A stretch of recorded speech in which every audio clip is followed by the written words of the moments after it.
بسم الله الرحمن الرحيم بسم الله الرحمن الرحيم marka ugu horeyso dadka deegaanka aqab duco maanta u nimid iyo mas'uuliyiinta sharafta leh halkan aan ku wada soconay dhamaantii waxaan idinku salaamayaa salaanta islaamka assalaamu alaykum wa rahmatullahi wa barakaatuh salaan kadib waxaan rabaa inaan idinku dhiirigeliyo idinkuna hambaliyeeyo sida sharafta leh qoryihiina u soo qaadateen sida sharafta leh oo maartay qoryihiina u soo qaadateen maartay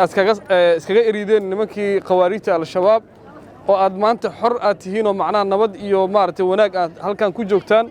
haddaan dawladdiina hayna aan maanta idinku nimid casuumaadii iyo sida wanaagsan oo maartay gacanta furan oo lagu soo dhaweyseen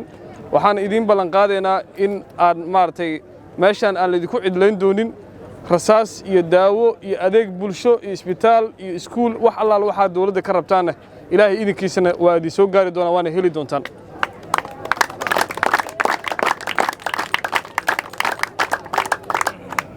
markaad deegaanadiinaad maartay soo xirtaan ilaahay idinkiisa waxaan rajaynayaa deegaanada kale oo ayagana ay nimanka ku harsan yihiin inaad taakuleen ama garab inaad u noqotaan oo aad guud ahaan Soomaaliya iyo guud ahaan reer Hirshabeelle nimankan cadawga haysto in la iska saaro inaan isku wada gurman doono aad iyo aad u mahadsantiin salaamu alaykum wa rahmatullahi wa barakatuh